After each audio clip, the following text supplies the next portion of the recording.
22nd, 2011. Bin, one of the most wanted men in the world, was spending his final moments unaware that his long escape was about to come to an end. For nearly a decade, he had lived in the shadows, constantly watched by invisible eyes tracking his every move. That night would mark the conclusion of a hunt defined by the most sophisticated intelligence operation ever carried out, filled with deception and high-stakes decisions. Bin, who once commanded followers across multiple regions of the world, spreading fear and unrest, now found himself confined to a space he had built to protect himself. In this video, we'll follow not only Bin's final minutes, but also his journey of rise to power, the construction of his sphere of influence, and the choices that ultimately forced him to face the consequences of his own actions, culminating in his final confrontation with history.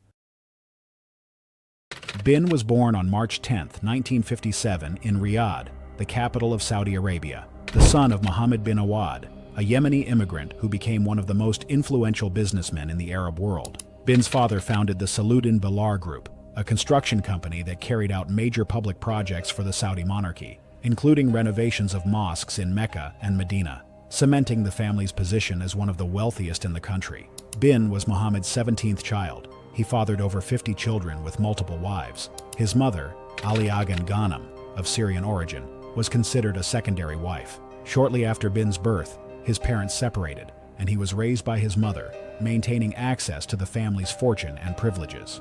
Bin's childhood was marked by access to elite schools in Jeddah, including the prestigious Al-Tiger Model School, where he studied Arabic, mathematics, Islamic history, and religious doctrine. During this time, he came into contact with more radical Islamic thinkers, such as Sayyid Khatib, who advocated rejecting Western influence and enforcing Sharia law, the Islamic law derived from the Quran, as the sole foundation of governance. In the 1970s, Bin enrolled at King Abdulaziz University in Jeddah, studying business administration and civil engineering, while attending lectures by Abdul Azan, a mentor who taught him a worldview divided between the Dar al-Islam and the Dar al-Harb, the land of Islam and the land of war, preparing him for future ideological conflicts. In 1979, two geopolitical events shaped his destiny: the Islamic Revolution in Iran and the Soviet invasion of Afghanistan. Khomeini's rise demonstrated that Islamist movements could seize power, while the Soviet invasion prompted Bin to view armed jihad as an obligation against foreign forces. Motivated by these events and his radical convictions, Bin left his comfortable life and, at the age of 22, traveled to the Peshawar region of Pakistan, bordering war-torn Afghanistan. There, he reunited with Abdul Azan, and together they founded Maktab al-Qidamat, MAK, an office designed to organize, train, and fund Arab fighters against the Soviets. The group received private donations from the Gulf and indirect support from the Saudi monarchy, consolidating Bin's influence as an emerging leader in international conflicts.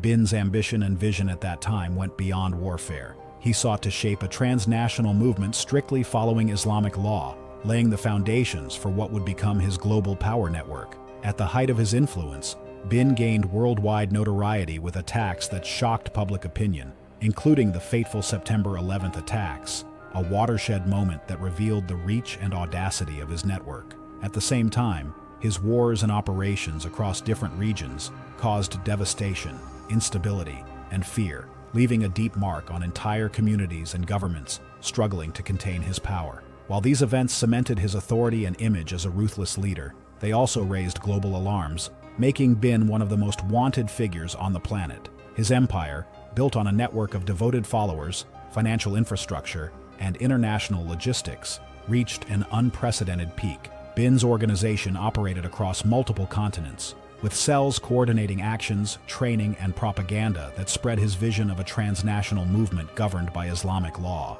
This phase represented the maximum influence he could exert, fear and respect existing in equal measure. However, success came with consequences: increased international surveillance, intelligence sharing, and counterterrorism policies began exposing vulnerabilities in the network. Every attack and successful operation that seemed to strengthen Bin also left traces that his enemies could follow. Notoriety, once synonymous with power, was now making him a target. Internal pressures also began eroding the organization's core. Regional rivalries, communication failures, and the difficulty of keeping all members aligned with his vision weakened group cohesion.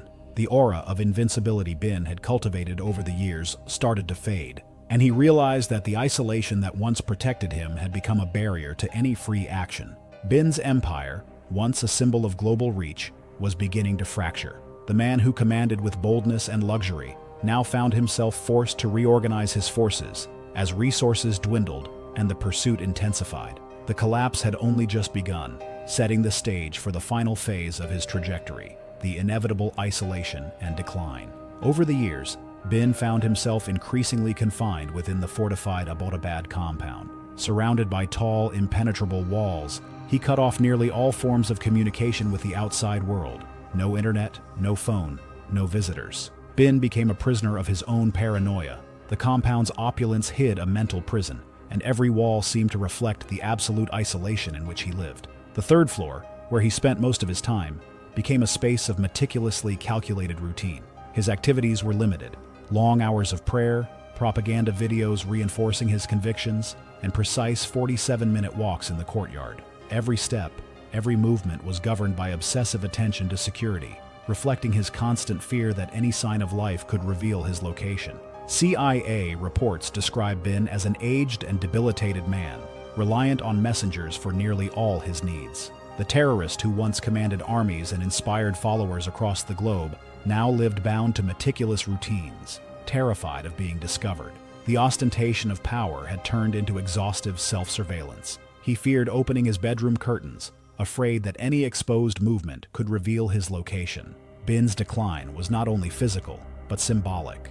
While his global influence had peaked years earlier, he was now reduced to a life of isolation and mistrust. The grandeur of an empire built on propaganda, loyalty, and fear had dissolved into shadows of silence and high walls.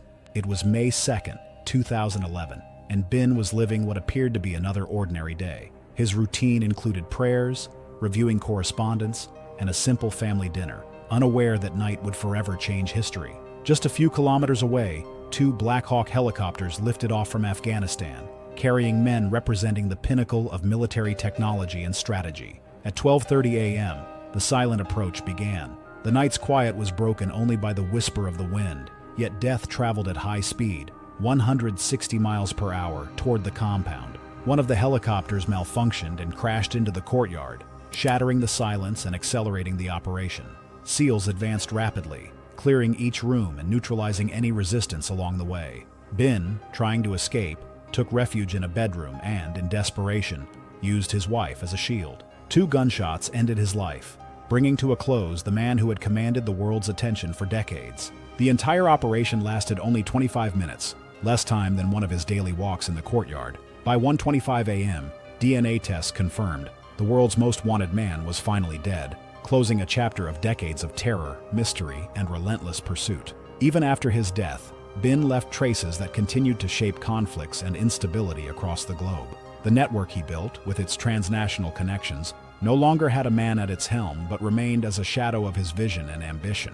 His followers adapted strategies, spread ideologies, and kept tensions alive in regions once under his control. Governments and intelligence agencies, alerted by decades of manhunts and investigations, had to reorganize their strategies. The Bin era exposed vulnerabilities in the global system, forcing drastic changes in security protocols, surveillance, and international cooperation. Civilians who had lived under the constant threat of attacks and conflicts witnessed that, even though the central figure was gone, the consequences of his actions continued to ripple outward. For many, he became a symbol of modern extremism, a reminder that ideologies can survive even without their leaders. The world learned, the hard way, that the death of a single man does not erase decades of impact. Bin was gone, but the echoes of his influence remain, a reminder that terror may be fleeting, but its consequences are enduring.